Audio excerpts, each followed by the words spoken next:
प्रधानमंत्री सूर्यघर योजनेअंतर्गत बसविण्यात आलेल्या सोलर प्रणालींच्या वीज जोडणीसाठी रिलीज ऑर्डर देण्याच्या मोबदल्यात लाचेची मागणी करणाऱ्या सिंदेवाही येथील महावितरणच्या सहाय्यक अभियंत्याला लाचलुचपत प्रतिबंधक विभागानं रंगेहात अटक केली। अमोद संतोष रंदये वय वर्ष 38 असे अटक करण्यात आलेल्या अधिकाऱ्याचं नाव असून या कारवाईमुळे महावितरण वर्तुळात एकच खळबळ उडाली आहे। तक्रारदारानं 2 ग्राहकांच्या घरी सोलर यंत्रणा बसविल्यानंतर त्यांची वीज जोडणी मंजूर करण्यासाठी आवश्यक असलेल्या रिलीज ऑर्डरसाठी अर्ज केला होता। मात्र प्रत्येक ग्राहकाकडून 2,000 रुपये अशा एकूण 4,000 रुपयांच्या लाचेची मागणी करण्यात आली। तक्रारदारानं लाच देण्यास नकार देत एसीबी चंद्रपूरकडे धाव घेतली।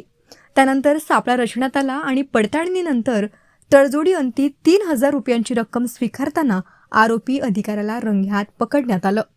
ही कारवाई एसीबी नागपूर विभागाचे पोलीस अधीक्षक डॉक्टर दिगंबर प्रधान व अप्पर पोलीस अधीक्षक माधुरी बाविस्कर यांच्या मार्गदर्शनाखाली उप अधीक्षक अनिल जिट्टावार, पोलीस निरीक्षक प्रशांत केदार आणि त्यांच्या पथकानं यशस्वीपणे पार पाडली। सरकारी कामासाठी कोणत्याही अधिकारी किंवा कर्मचाऱ्याकडून लाचेची मागणी होत असल्यास नागरिकांनी तातडीनं लाचलुचपत प्रतिबंधक विभागाशी संपर्क साधावा असं आवाहन एसीबीकडून करण्यात आलं आहे।